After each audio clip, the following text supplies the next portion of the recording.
حمد و صلات کے بعد نہایت ہی واجب الاحترام معزز و مکرم علماء کرام، مشائخ عظام، نعت خوانان شیر بیان، نہایت ہی واجب الاحترام مہمانان گرامی، حاضرین مجلس،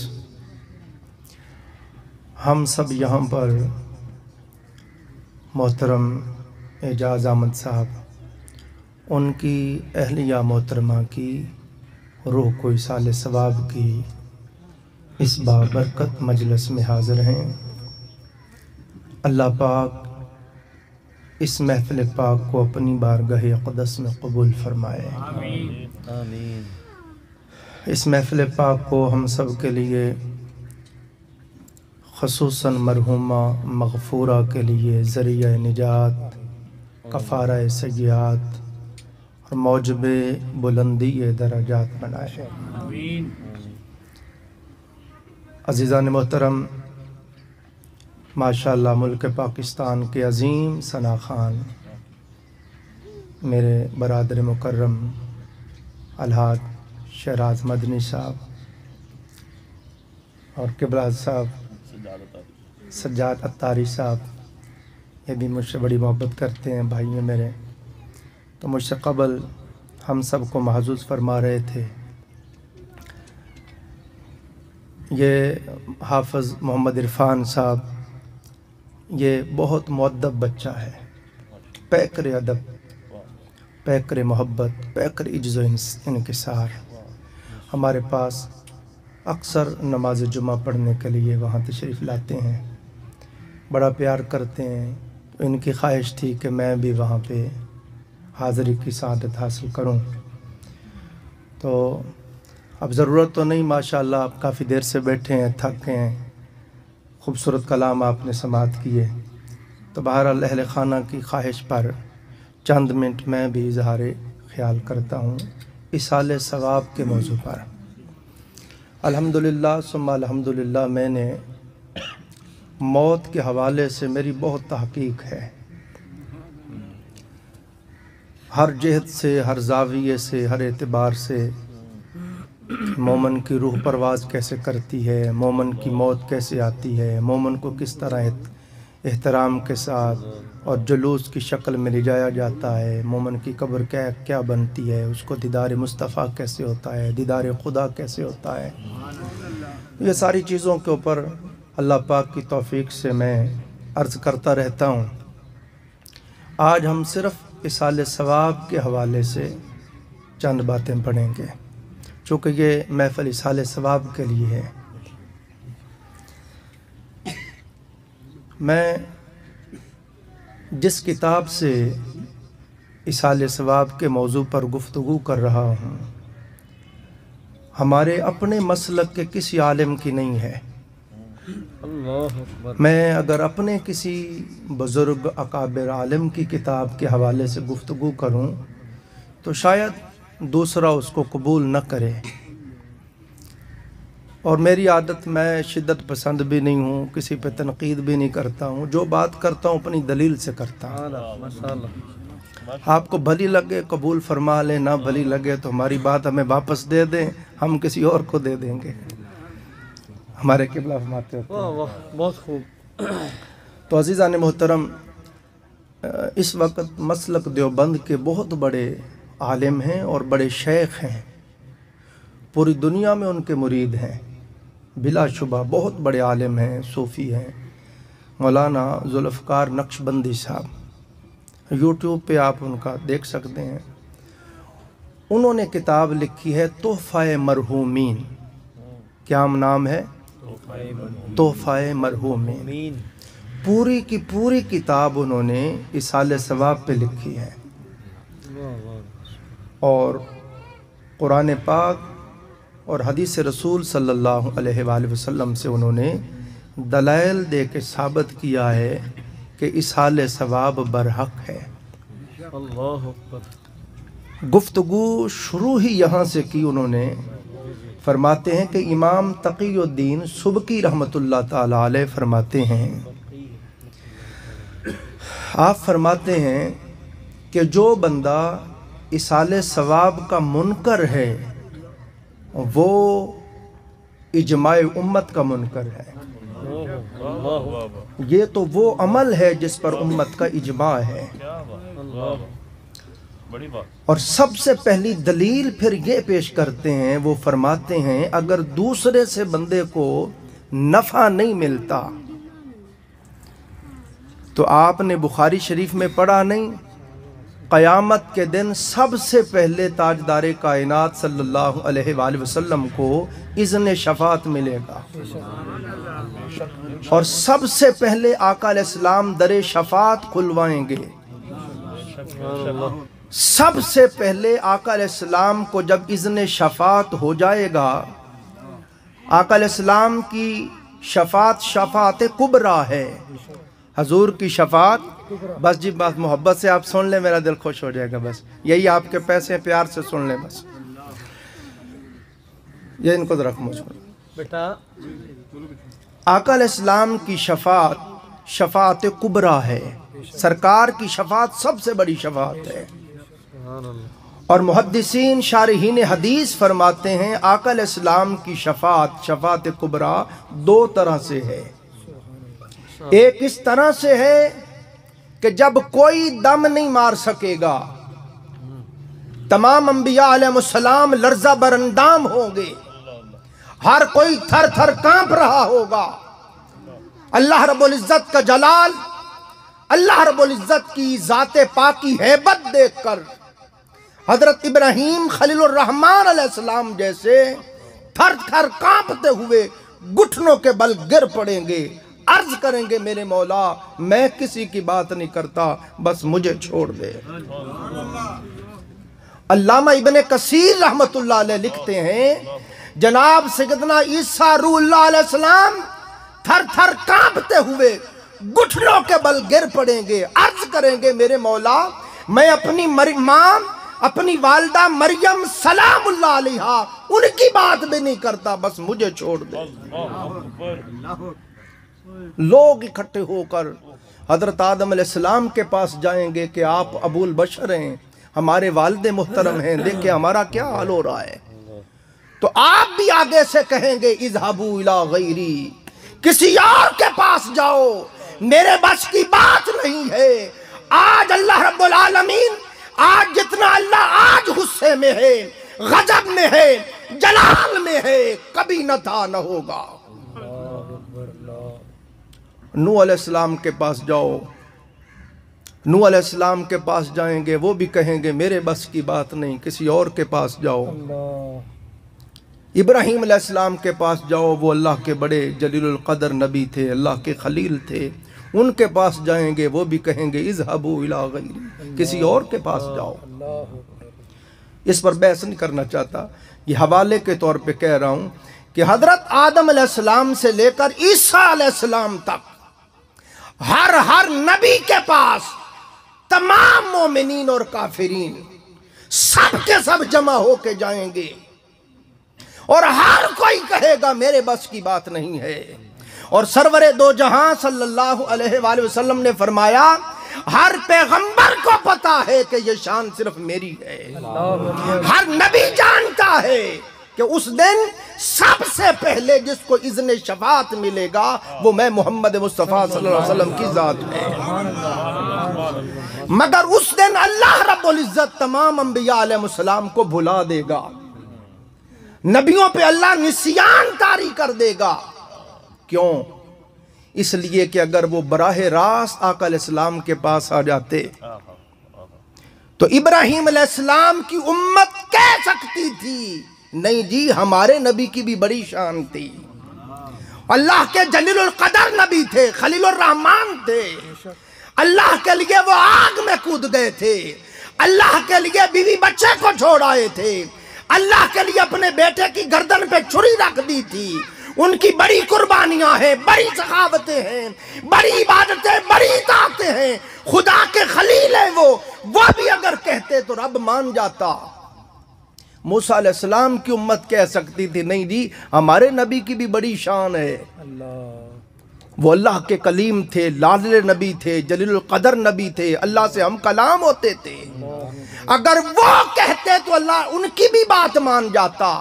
سرکار نے فرمایا اللہ سب نبیوں کو اس لیے بھلا دے گا کہ ہر نبی کی امت کی یہ غلط فہمی دور ہو جائے، ہر ایک پر یہ بات آشکار ہو جائے کہ یہ شان تو صرف میں محمد مصطفیٰ کی ہے۔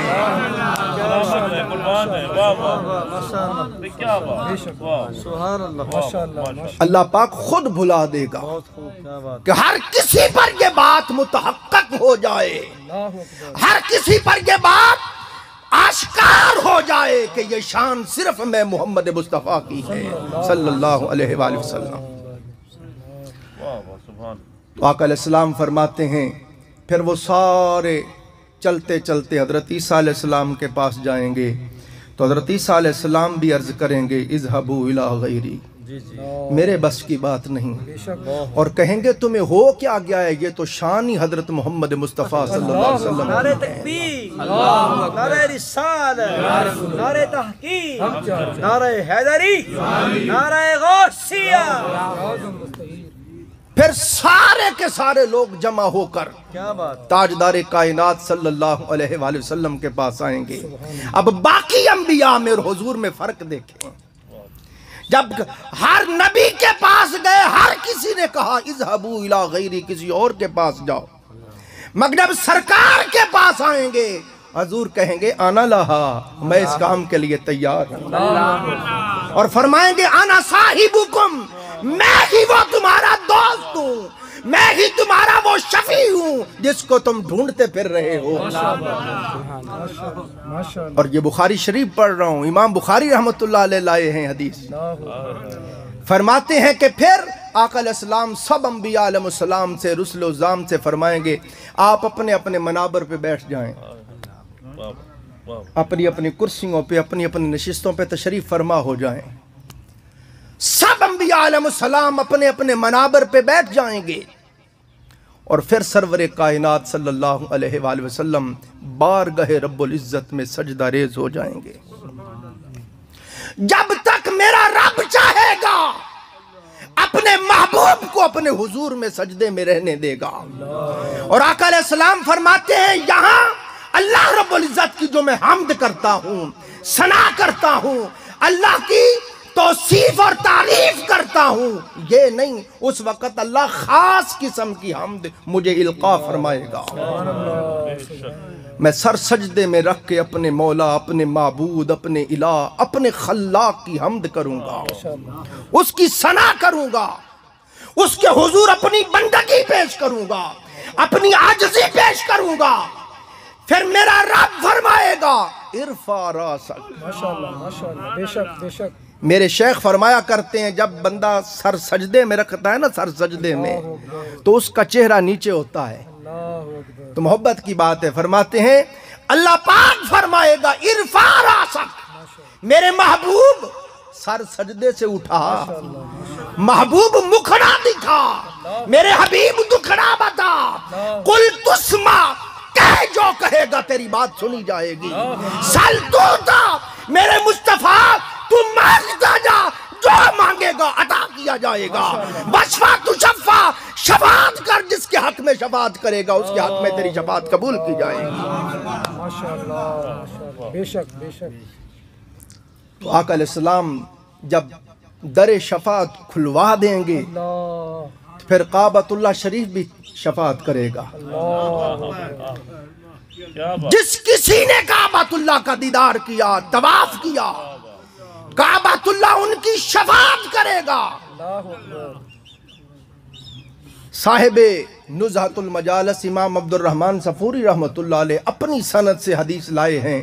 نزہۃ المجالس کے اینڈ پہ آپ نے لکھا ہے، فرماتے ہیں کہ قیامت کے دن کعبۃ اللہ، وہ بیت اللہ شریف جس کا سب حجاج جا کے طواف کرتے ہیں، جس کا سب حجاج اور ہرگز نہ بھولے کعبۃ اللہ کی یہ ساری عزت خدا کی قسم تاجدار کائنات کی وجہ سے میرے آقا کے تشریف لانے سے پہلے کعبۃ اللہ کے اندر 360 بت بڑے ہوئے تھے. بے شک ایسے. کعبۃ اللہ کی عزتیں جس نے بحال کروائی ہیں، کعبۃ اللہ کی جس نے روڈ کے بحال کروائی ہیں، وہ ذات مصطفیٰ ہے. بہت خوب. کیا اس لیے جب آقا علیہ السلام کی ولادت ہوئی، حضرت عبد المطلب فرماتے ہیں کعبۃ اللہ حضور کے گھر کی طرف ایسے جھوم رہا تھا. فرماتے ہیں اتنا کعبۃ اللہ جھکا کہ مجھے ڈر لگا میرے اوپر نہ گر جائے.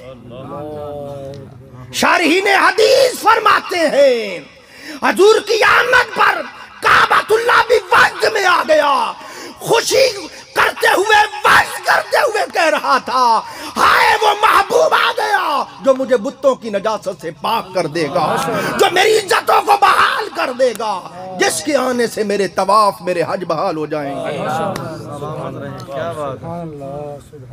اور پڑھیے تفسیر روح المعانی علامہ سید محمود احمد آلوسی رحمت اللہ علیہ نے لکھا ہے. فرماتے ہیں انسانوں کا قبلہ کعبہ ہے. قبلہ کہتے ہیں توجہ کا مرکز. ہرگز نہ بھولے ہم سجدہ کعبے کو نہیں کرتے ہیں، ہم کہتے ہیں منہ طرف قبلہ شریف، منہ قبلہ شریف کی طرف کرتے ہیں. ہمیں اللہ نے توجہ کا مرکز کعبہ کو بنایا ہے. سجدہ ہم کعبہ کو نہیں کرتے، سجدہ اللہ کو کرتے ہیں.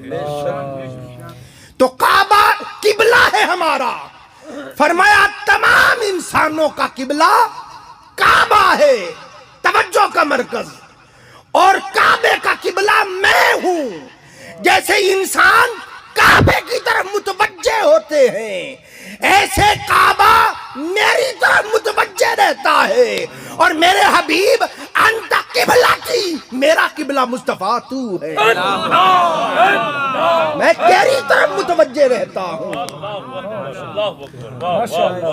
کیا ہی بات ہے. یہی وجہ ہے جب خانہ کعبہ جب مکہ فتح ہوا، یہ باتیں بھی سنا کریں، اس سے محبت نصیب ہوتی ہے. جب مکہ فتح ہوا، آقا علیہ السلام نے جناب سیدنا بلال حبشی رضی اللہ تعالیٰ عنہ سے فرمایا بلال آج کعبہ کی چھت پہ کھڑے ہو کے اذان پڑھو. کعبۃ اللہ کی چھت پہ آ گئے ہیں جناب سیدنا بلال حبشی رضی اللہ تعالیٰ عنہ. عرض کی میرے آقا جب مدینہ المنورہ میں تھا تو اذان پڑھتا تھا تو اس کعبہ کی طرف منہ کرتا تھا، آج وہ کعبہ میرے پاؤں کے نیچے ہے، میرے آقا بتائیں آج منہ کدھر کروں؟ فرمایا بلال آج کعبے کی طرف منہ کرنا. پڑھ کر دیکھیں حضرت تاجدار کائنات کعبۃ اللہ کا طواف کر رہے ہیں اور بلال حبشی ساتھ ساتھ اذان پڑھتے ہیں اور ساتھ ساتھ گھومتے جاتے ہیں. جدھر جدھر حضور گھومتے جاتے ساتھ ساتھ ادھر گھومتے جاتے ہیں، حضور کو دیکھتے جاتے اور اذان پڑھتے جاتے ہیں. اس لیے اعلیٰ حضرت فرماتے حاجیو آؤ شہنشاہ کا روزہ دیکھو، کعبہ تو دیکھ چکے آؤ کعبے کا کعبہ دیکھو. مفتی احمد یار خان صاحب نعیمی رحمت اللہ علیہ نے تفسیر نعیمی میں یہاں کمال بات کہی ہے. مفتی فرماتے ہیں کہ جب آپ کسی حکیم کی دکان پہ جائیں نا تو گلی کے موڑ کے اوپر تیر کا نشان ہوتا ہے کہ ادھر ہے وہ دکان. مفتی فرماتے ہیں گلی کے موڑ پہ تیر کا نشان ہوتا ہے، ساتھ لکھا ہوا ہوتا ہے ادھر ہے تیرا مطلوب.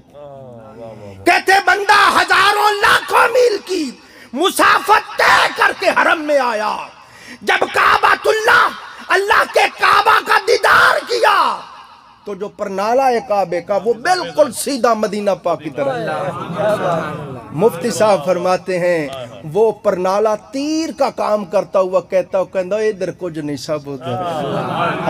سلامت رہے. کیا بات، کیا رکھتا ہے ماشاءاللہ. بہت خوب، اللہ آپ کو سلامت رکھے. کیا بات ہے. جس سے تجھے اللہ کی معرفت ملی ہے، جس سے تجھے دولت ایمان ملی ہے، جس سے تجھے ایقان ملا، جس سے تجھے قرآن ملا، جس سے تو اللہ والا بنا ہے، وہ محبوب ادھر ہے، وہ محبوب ادھر ہے. تو عزیزان محترم عرض کر رہا ہوں کہ جب قیامت کا دن آئے گا، امام عبد الرحمن صفوری فرماتے ہیں کعبۃ اللہ کو فرشتے اٹھا لیں گے۔ کعبۃ اللہ وہ کعبہ شریف جس کا ہر کوئی جا کے طواف کرتا ہے، اس کعبۃ اللہ کو اٹھا کر بارگاہ رسالت مآب صلی اللہ علیہ وآلہ وسلم میں لایا جائے گا، اور یہ کعبہ جس کا تمام مومنین صالحین جا کے طواف کرتے ہیں، یہ کعبہ حضور کے روضہ انور کا طواف کرے گا۔ پھر آقا علیہ السلام کعبۃ اللہ سے کلام فرمائیں گے، اے کعبے آج تو میری امت کے بارے میں میرے ساتھ کیا کرتا ہے؟ چونکہ حضور کا تو ایک ہی غم ہے، امت۔ آپ رات ہوتے شب معراج سنتے، میں نے کتنا سنایا حضور اپنی امت کا کتنا غم رکھتے تھے۔ تو کعبۃ اللہ شریف عرض کرے گا آقا جو کوئی بھی میری زیارت کے لیے عمرے کی غرض سے یا حج کی غرض سے گھر سے نکلا اور پہنچ نہ سکا، راستے میں ہی اس کا انتقال ہو گیا، اس کی شفاعت کی بھی ضمانت آقا میں دیتا ہوں۔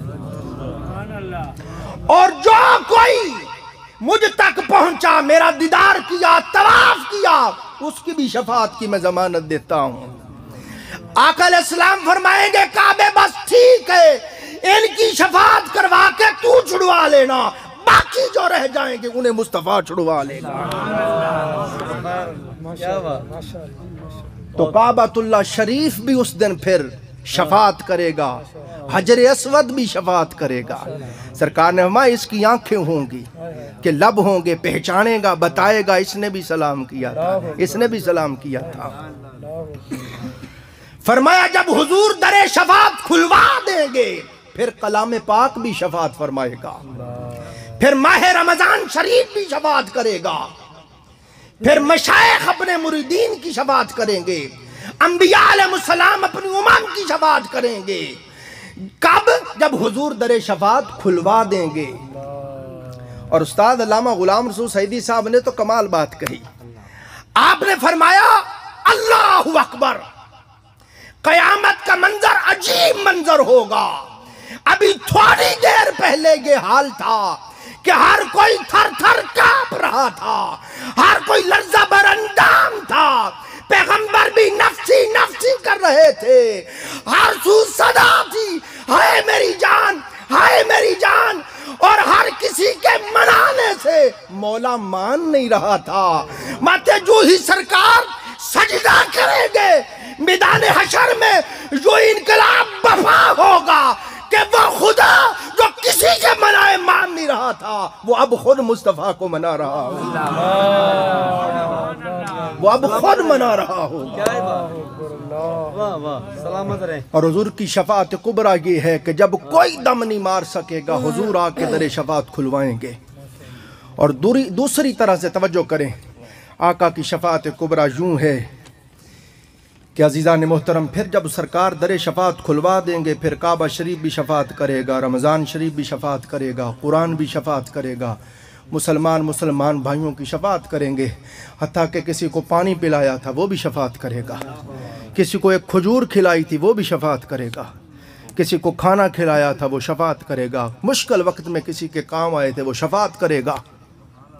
سرکار نے ماں غریبوں مسکینوں سے جان پہچان رکھا کرو۔ آقا کیوں؟ فرمائی ان کا بھی ایک دن آنے والا ہے، قیامت کے دن دوزخیوں کی صفیں لگی ہوں گی، اعلان ہوگا وامتاز الجوم ایھا المجرمون، مجرموں الگ ہو جاؤ۔ جہنمیوں کی دوزخیوں کی صفیں لگی ہوں گی، دوزخی کتار اندر کتار کھڑے ہوں گے کہ اللہ رب العزت غریبوں کی وہ عزت افزائی فرمائے گا، مسکینوں کی جو اللہ کی رضا کے لیے صبر شکر سے اپنی زندگی گزار گئے، غربت میں رہے، فاقوں میں رہے، مفلسی میں رہے، مگر زبان پہ شکوہ شکایت نہ لائے، محبوب کی سنت سمجھ کے فاقے سہتے رہے۔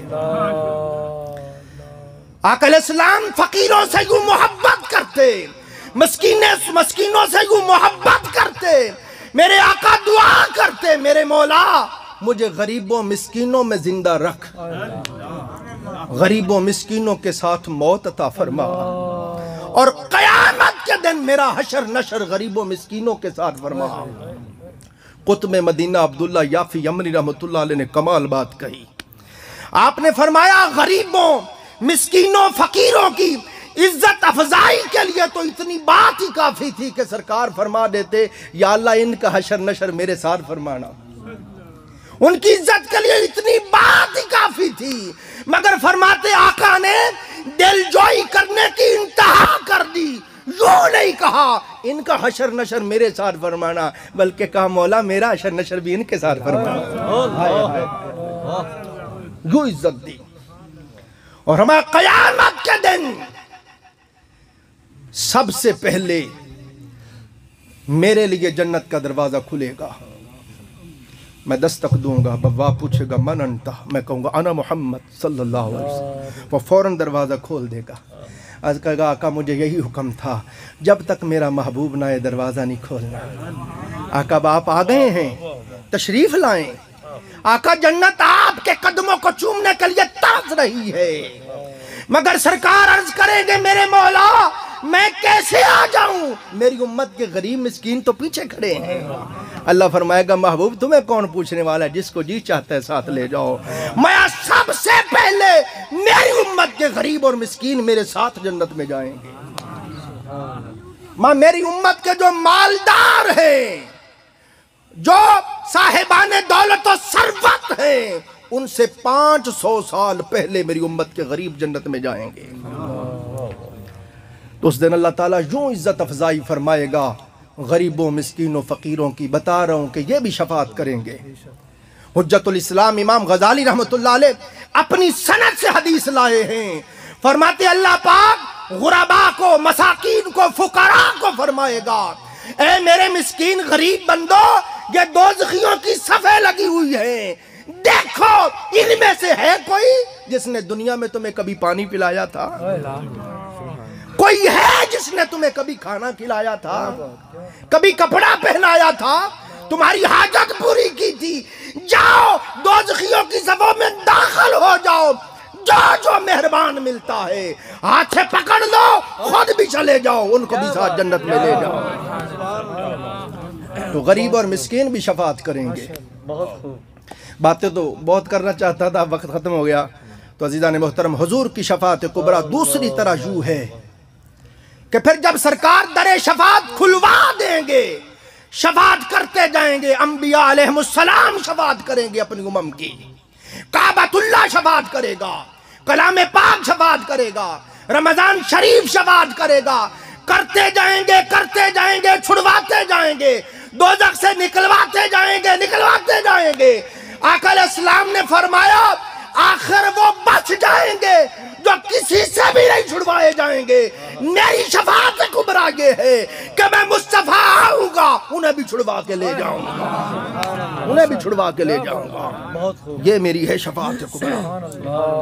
تو اس بات پہ ہماری ساری گفتگو ہو گئی۔ مولانا ذوالفقار نقشبندی صاحب نے پہلا جو حوالہ دیا، انہوں نے کہا امام تقی الدین سبکی رحمۃ اللہ علیہ فرماتے ہیں کہ یہ کہنا کہ ایصال ثواب جائز نہیں ہے، فائدہ نہیں ہے، قبول نہیں ہوتا، یہ بات اجماع امت کے خلاف ہے۔ پوری امت کا اس پر اجماع ہے کہ یہ کام برحق ہے، اور اس پر پھر دلیل یہ لائے کہ تم کہتے ہو ایک سے دوسرے کو نفع نہیں ہوتا، اور میدان حشر میں لے چلوں تجھے، دیکھ تاجدار کائنات سے سب کو نفع ملے، پھر حضور کے طفیل، پھر آگے نفع ملتا چلا جائے گا۔ تو دیکھ فائدہ ہوا کہ نہیں ہوا۔ پھر رسول اسلام نے فرمایا اللہ تعالیٰ جب سارے شفاعت کرتے جائیں گے تو ایک وقت وہ بھی آئے گا اللہ تعالیٰ خود دوزخ میں سے ایسے لپ بھر کے نکالے گا، دوزخ میں سے۔ تو رب کا لپ آپ چھوٹا سمجھتے ہو؟ میں تو تصوف سلوک سے محبت کرتا ہوں، صوفیاء سے، اولیاء سے، در سے محبت دیتا ہوں۔ کئی لوگ ڈرا کے اللہ کے قریب کرتے نہیں، ہم محبت سے قریب کرتے ہیں، ہم آس اور امید دلوا کے قریب کرتے ہیں۔ جس کو محبت ہو جاتی ہے وہ کبھی در محبوب چھوڑ کے جاتا ہی نہیں۔ کیا بات۔ ان کا تو پھر یہ حال ہو جاتا ہے.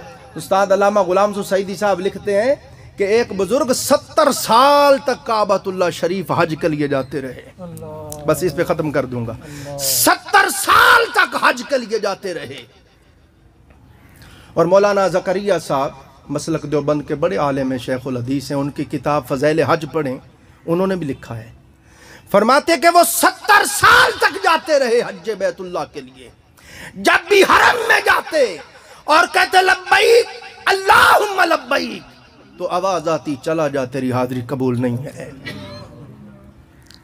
70 سال تک وہ جاتے رہے، ہر بار یہی جواب آتا چلا جا تیری حاضری قبول نہیں ہے. آخر جب آخری بار گئے تو ان کے ساتھ کوئی جوان بھی تھا. اس کو جب یہ آواز آئی لا لبیک تیری حاضری قبول نہیں، تو اس جوان نے کہا حضور آپ کو تو یہ آواز آئی ہے. فرمایا تو نے سن لی ہے؟ انہوں نے کہا جی سن لی ہے. تو فرمایا پھر؟ کہتا حضور پھر آپ کیا لینے آتے ہیں؟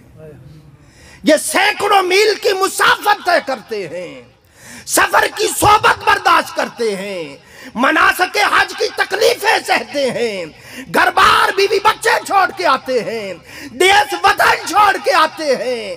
فرمایا تو ایک بار لا لبیک سن کے پریشان ہو گیا، ہمیں تو 70 سال ہو گئے یہی آواز سنتے ہوئے. کہ حضور پھر کیا آتے ہو؟